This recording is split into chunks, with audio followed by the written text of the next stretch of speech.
Welcome, folks, to Crypto News Global. I'm your host, Nick Toka, and today is the day Trump imposes 10% tariff on all countries around the world, reciprocal levies on trading partners. We're going to go through exactly what that means and who are being tariffed, which countries, and exactly which countries. We're going to go down the entire list. We're also going to get into some Bitcoin technical analysis. But moreover, this show is about these tariffs today, what it's going to mean to Bitcoin, crypto, and what's happening to the markets right now. Additionally, what's going to happen to everybody's pocketbooks, right? That's what we're all thinking about. All this and so much more on today's show.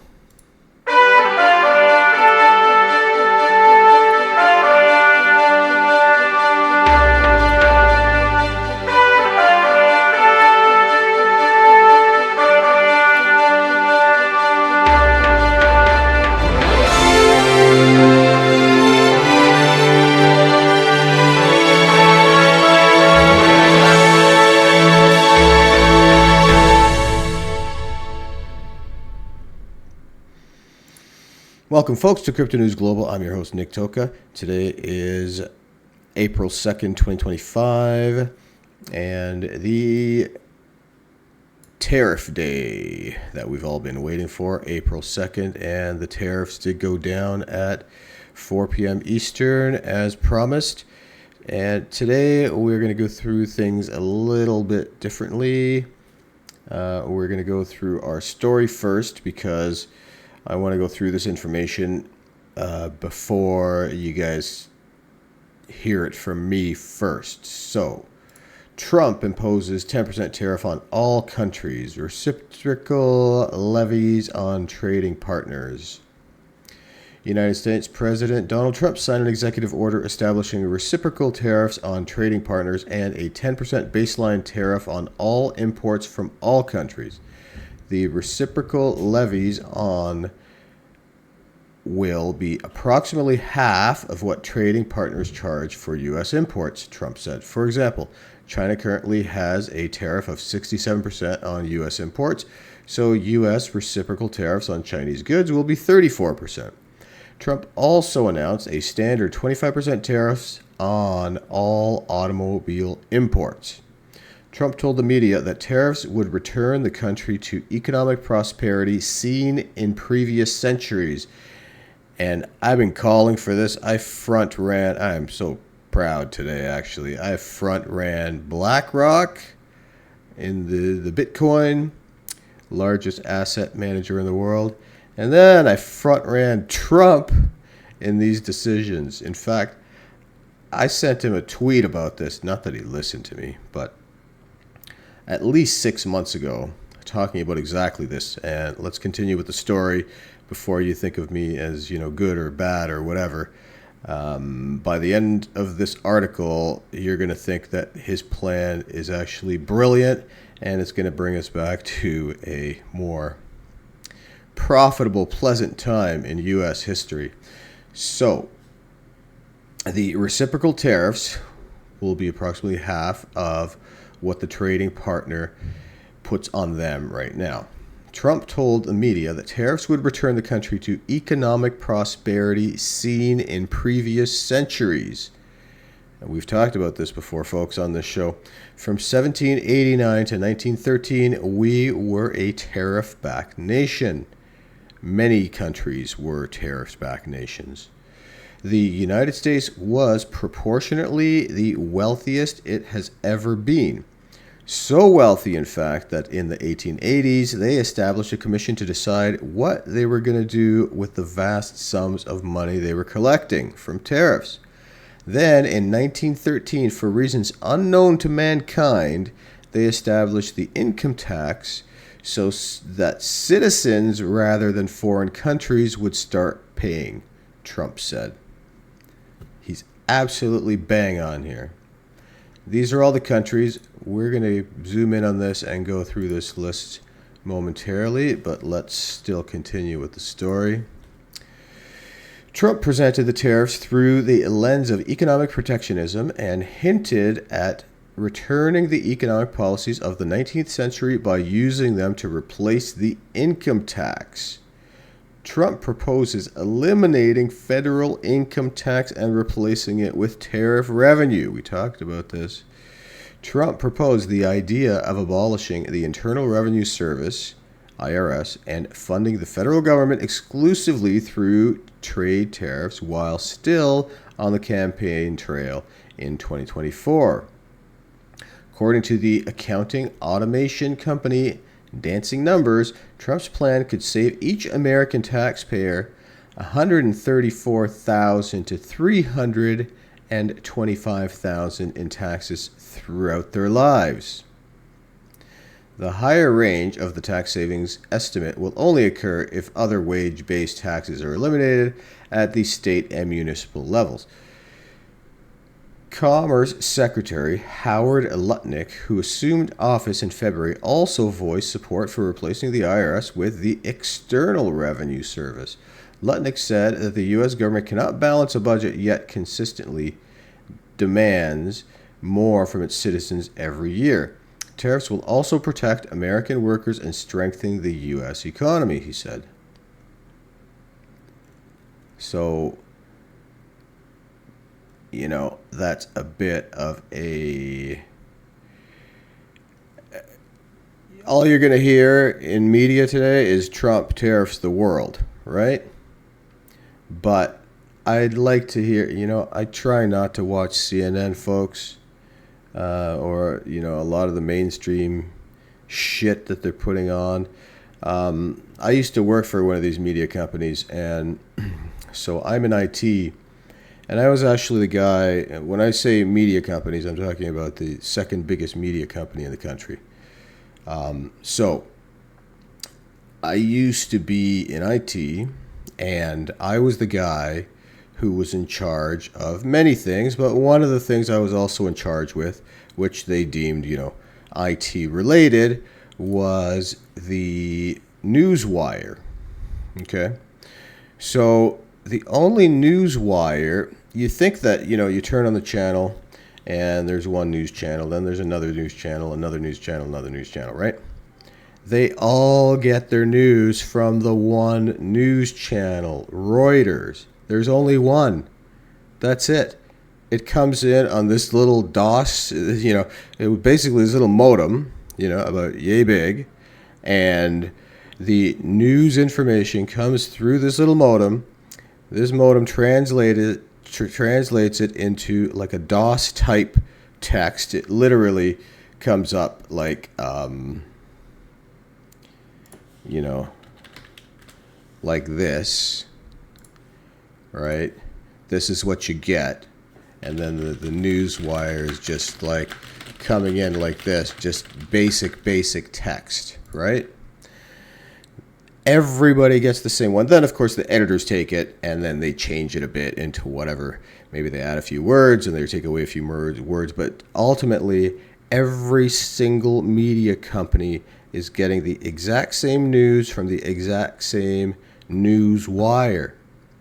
So this is why you're listening to the same shit no matter which channel you turn it on. Of course, and I'm talking about the main headlines, right? Of course, when, the headlines are done, then they might go into some local news, fireman rescues cat, or these types of Good Samaritan thing, or bad stories, etc. But the national and international headlines all come in through this news wire, and they all get it all from the same Reuters news network, right? I was there. I've seen it firsthand. I'm not bullshitting anybody. These are the facts. So I try not to listen to this crap because I know it's all the same news and it's all coming from Reuters. So whatever Reuters decides to put out as the news, that's what everybody's going to read. So I haven't turned on CNN, but I am just doubtful that we're going to see anything about this second part of the story. Trump proposes eliminating federal income tax and replacing it with tariff revenue.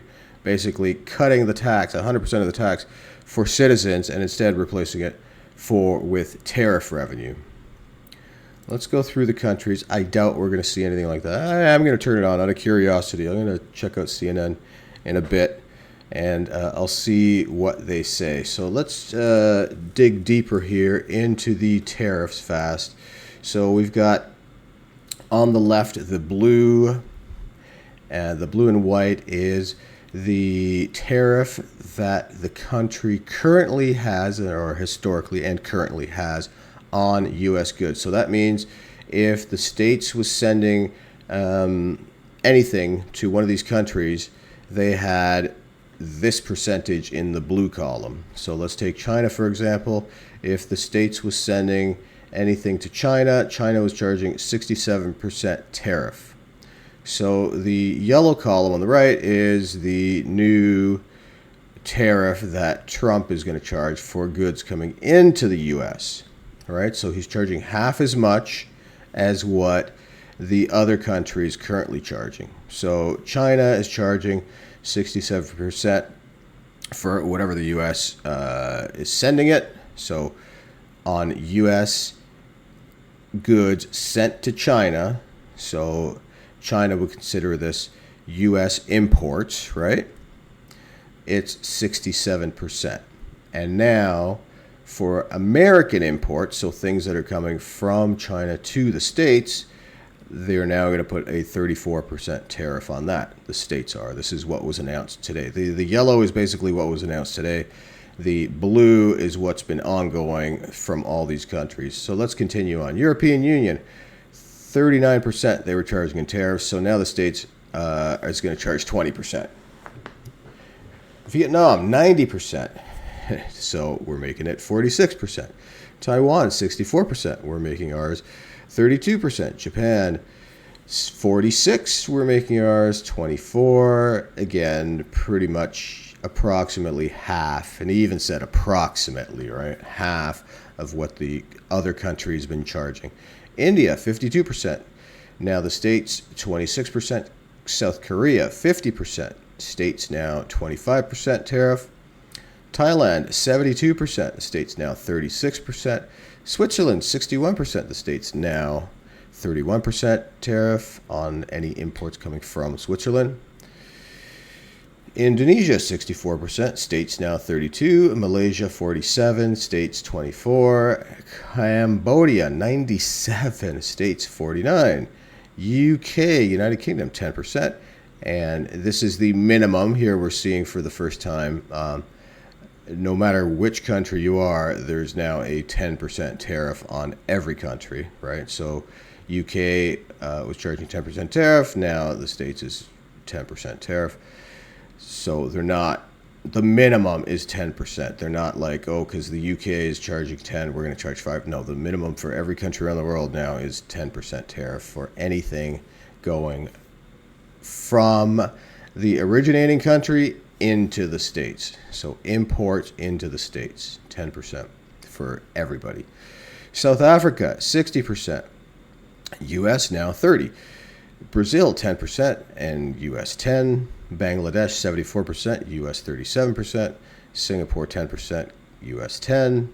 Israel, 33%, US 17%. Philippines, 34%, US 17%. Chile, 10%. US 10%, Australia 10%, US 10%, Pakistan 58%, US 29%, Turkey 10%, US 10%, Sri Lanka 88%, US 44%, Colombia 10%, US 10%. Now, what's interesting here, folks, we're going to go through the rest of the list in a minute. That was half of them.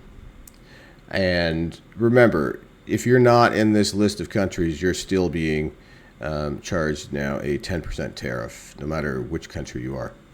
But what's really interesting here is something that we and I didn't know about. I knew, everybody tariffed a little bit, but I thought tariffs were like 2%, 4%, minimal amounts. I had no freaking idea. China has a 67% tariff on the States. No wonder everybody's pissed off. Korea, 50%. Cambodia, 97%. Are you fucking kidding me? Bangladesh, look at your shirt, right? every time you buy something new, look at the label. I'm sure it says Bangladesh on it. 74% Bangladesh. Sri Lanka, 88%. Another big textile country. Vietnam, another big textile country. Like, it's just insane. So now, okay, you want your textile industry to run well. You, Vietnam, better reduce your tariffs. You want a lower tariff? You better go back to 10%, right? So this very much is a leverage play, all right? If tomorrow the European Union says, oh, you know what? We didn't know we were charging 39% tariffs or some bullshit they just make up, right? We'll bring it down to 10%. Then I'm sure Trump will bring the U.S. tariff down to 10%. So think of the leverage here, right? If you want your goods, suddenly you had no tariff in the States. Okay, there was always no tariff, no tariff. The other country was charging 50% tariff, 70%, 88, 90% tariffs. So everybody's saying, oh, the tariffs are going to raise prices. Oh my God, what's going to happen? Everything's going to get so expensive. It's the end of the world. And, you know, that's, I'm sure, what CNN is going to say when I turn it on later and listen. But think of it on a smart level, folks. Okay? So all of a sudden, China, who's been charging a 67% tariff on what's probably everything, I'm not quite sure, all goods, suddenly they had, up until now, no tariff on sending their goods to the U.S. All of a sudden, there's a 34% tariff, right? What's China going to turn around and do? They're going to say, shit, we can't afford a 34% tariff. What we're going to have to do is lower our own tariffs in order to get the U.S. tariffs lowered. So if China says, okay, well, we're going to then lower our tariffs to 20%, then the U.S. will then tariff them 10%. Hopefully these countries are bright enough to understand. I don't think they are, personally. I think there might be a couple of these countries that are going to be smart enough to come out and say, hey, you know what if we lower our tariffs? Will that make a difference? Could you then lower the U.S. tariffs? You know, it's just interesting that certain countries here already have a reasonable tariff, right? UK, 10%. Brazil, 10%.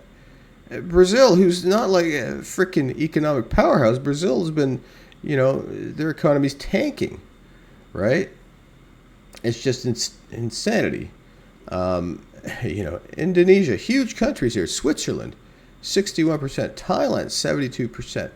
India, 52%. Like, why do they have these massive tariffs on the states? It's just really interesting. I had no idea this type of tariffing system existed worldwide, and I'm happy that they've brought it to the forefront here. But, you know, Singapore, 10%. Chile, 10%. Australia, 10%. Turkey, 10%. Colombia, 10%. These are not economic powerhouses around the world.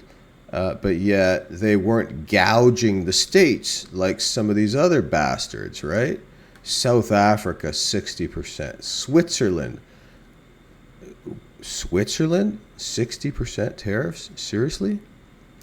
Let's go on with our list. So that was half the countries. Again, everybody's getting a 10% blanket tariff.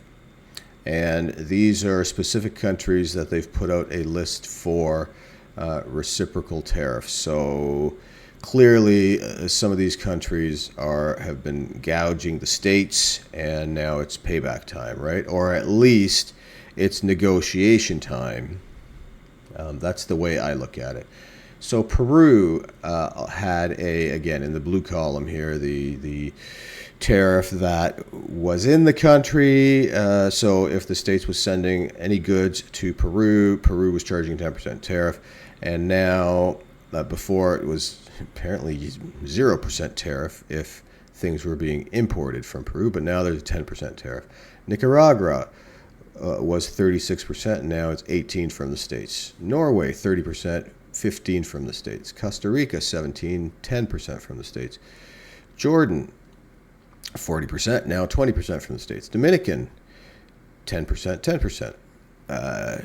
UAE, United Arab Emirates, basically Qatar, 10%, and 10%. In New Zealand, 20%, states 10%. Argentina, 10%, states 10%.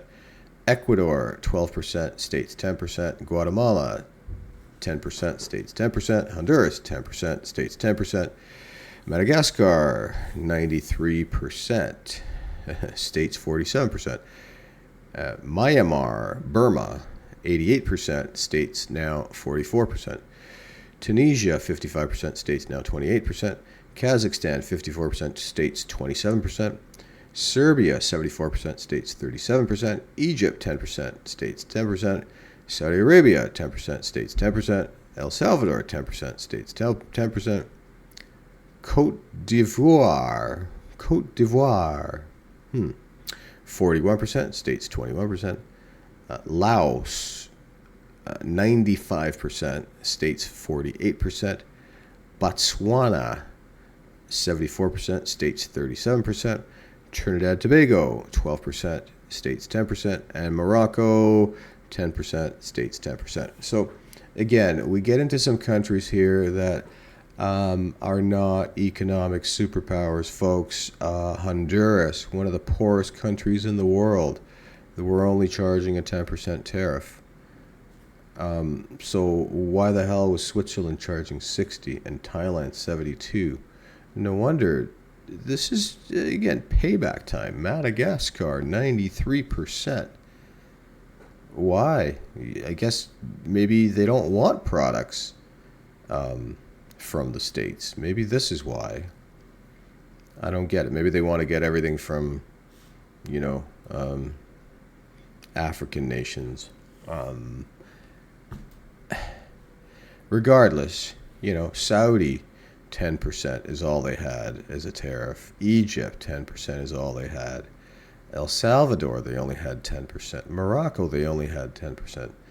Again, Honduras, this is insane how Honduras only had a 10% tariff, and even United Arab Emirates 10%, Dominican only had 10%, Peru only had 10%, Argentina only had 10%, Ecuador, good, 12, fair, right? But now they're getting equal tariffs, and places like Burma, who had an 88% tariff, are now taking it in the reamer, because suddenly they're going to have a 44% tariff on goods coming into the States. And what that basically means is no one wants your shit anymore. That's basically what it means. So if you want your products to still be sold in the States, you've got to pay 44% tariff. My recommendation to you as a country, Laos at 95%, currently tariffed the States. Botswana, 75%. Madagascar, Jordan, Costa Rica, Norway, Nicaragua, Vietnam, China, European Union, and the list goes on here. The highest I'm seeing here, Cambodia, 97%. What I'd suggest to you countries is you reduce your tariffs, and then you know what?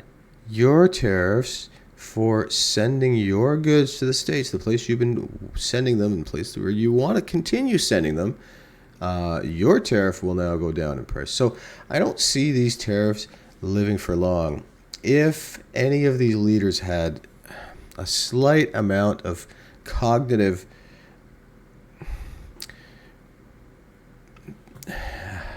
cognitive anything going through their minds, they would immediately say, we have to reduce our tariffs on the states, and then our tariffs for our exports going to the states will also be reduced. But I can guarantee what's going to happen is no one's going to have the foresight to even see that. And of course, no one's going to see my little show, my viewership. And they won't have the brow enough to see right through what is happening here. And instead, they're going to get all their cabinet together. They're going to have meetings. They're going to have all their governors together, the states, the provinces. They're all going to meet. And what are we going to do? What are we going to do? What are we going to do? What are we going to do? Weeks are going to go by. And then finally, with all their brain power, someone's going to come and say, oh, maybe we should reduce our tariffs, right? I can pretty much guarantee this is going to happen. So I think we've gone through quite comprehensively what these tariffs mean.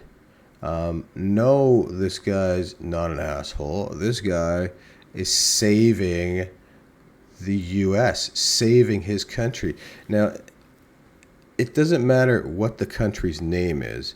If this country was Portugal, and they were doing this in Portugal, or they were doing this in, Madagascar or anywhere, people would be saying, this is a great idea.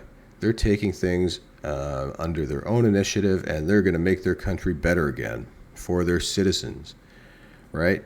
But because there's such a reliance from the rest of the world on the states, including China being reliant on the market of the states, the consumer market, right? Everybody basically takes advantage of the U.S. And finally, someone with some balls comes out, and some brains, as far as I'm concerned, comes out and says, well, this is what we're going to do because this is what you've been doing to us. CNN and the whole world goes frickin' bonkers about it.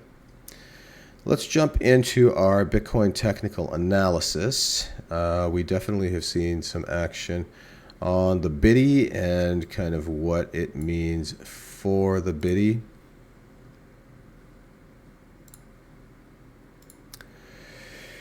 Bitcoin made it up to 87,500 yesterday night, but I think it was kind of ramping up in sort of a buy the news, sell the dip kind of situation, and that's what we're seeing here. Currently down 1.5%, 84,000 bucks.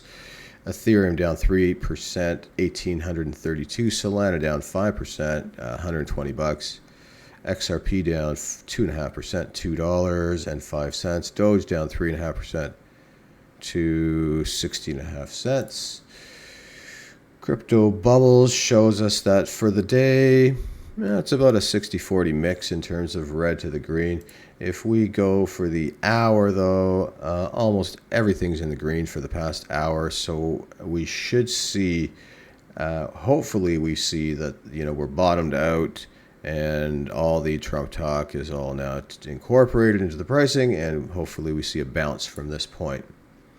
Zooming out to the weekly, we have most things in the red. We've got EOS, the big winner, 45% up for the week, and actually kicking ass for the month, 58%, while everything else is down. Zooming out to the monthly, we still have EOS, like we said, 58%. Toncoin, 35% up. Chronos, up 36%. Curve DAO, up 32% for the month. And we've got about a 60-40 mix for the month in terms of red. So more red than green, but the green is making a comeback for the month. The total Bitcoin market cap as it stands right now is $1.65 trillion. Ethereum is $221 billion. XRP, $119 billion. Solana, $61 billion. Doge, $24 billion. Cardano, $23 billion. Tron, $22.5 billion. The total market cap for all cryptos is $2.65 trillion as it stands right now. We have a Bitcoin holding 62.8% of that. Ethereum, 8.3%. of the total market cap, and XRP 4.5%. We're currently in fear mode on the Crypto Fear and Greed Index. Yesterday it was neutral in 44, and last week it was a 40 in fear. There's currently 1,106 days left until the next Bitcoin halving, and 159,365 blocks left to mine until then. Total crypto total assets, top assets by market cap. We've got gold, 21.3 trillion, Apple, 3.3 trillion. Let's get you to the charts. Let's get back here. We've got pretty much most things in the red. Again, for the month, here's a better look. This was the weekly view, and this is our daily view. And again, I was talking about the hourly view. I had you guys flipped on the wrong screen. And we've got our total crypto market cap here.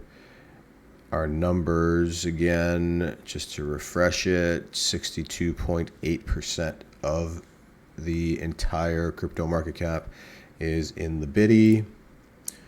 Crypto Fear and Greed Index, we're currently in fear.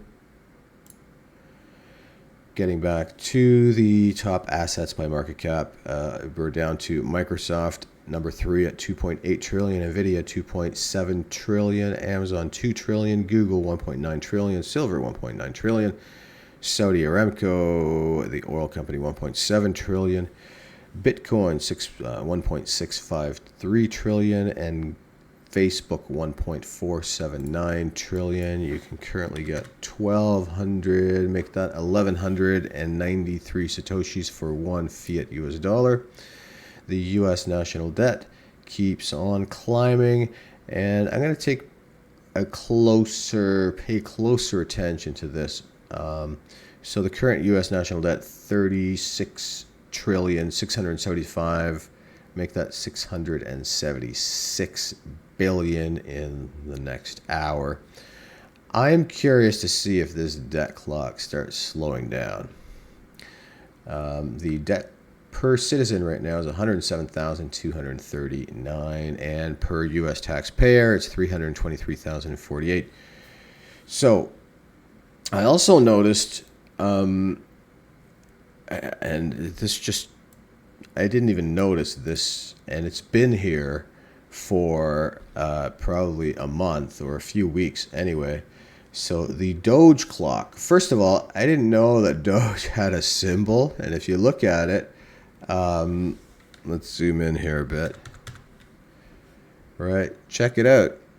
It is Doge with a police badge, and look what's in the middle. It's a frickin' Shiba Inu, like a Doge actual symbol of the dog that's in the Dogecoin. So interesting. I had no idea. I've seen the symbol before, but I didn't really ever get a close look at it like this.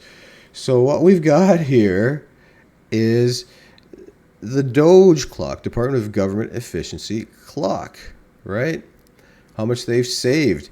$273 billion frickin' dollars in a month. And what does that equal? $2,500, $2,431 exactly per U.S. citizen, per U.S. taxpayer. So I just don't get why everybody's leaning on this Elon guy. He has saved you $2,431. Everybody, okay, everybody, not one or two people, everybody, $2,431 each. So I think, what's going to happen, same as always, the legacy that they're going to leave is going to be felt for generations in such a positive way.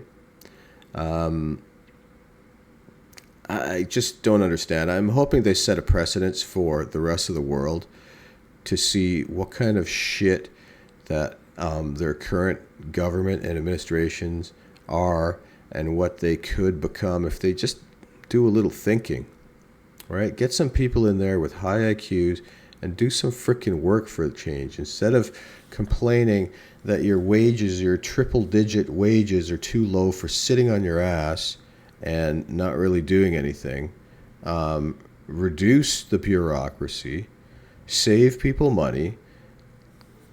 These guys are looking like they're going to cut taxes by 100% on their citizens. Any other country doing that? No, right? But the biggest economy in the world can do it. So other countries are going to basically say, well, what the fuck are you doing for my country? Italy or Australia or Canada or every other country. What the fuck are you doing? That's going to start being the question. And hopefully the leaders of these countries get some kind of backbone and get some kind of brains in their administrations and actually start doing something. So I thought it was interesting that I brought that up about the Doge clock, because again, I saw it before, but I didn't really look closely as to what it was. There's just so much going on in this page, so I would always focus on what we talk about every day, and that's the U.S. national debt. But right there, bang, they have saved $250 billion in a month. So quite interesting, and I think they've got another month left. So I was reading the other day they could save very close to $1 trillion when all things are said and done. So if they're saving $1 trillion, then that would be very close to $10,000 per U.S. citizen, per U.S. taxpayer that they've saved you, folks. So why isn't CNN talking about that? Someone answer. Anybody. I'd love to hear your comments. What I do know for sure is that there is tons of money around the world, folks. Assets are abounding. There are approximately $900 trillion in assets around the world. Go out there, get your share. Money is abundant. Money is everywhere. It's time that is scarce, so spend your time wisely.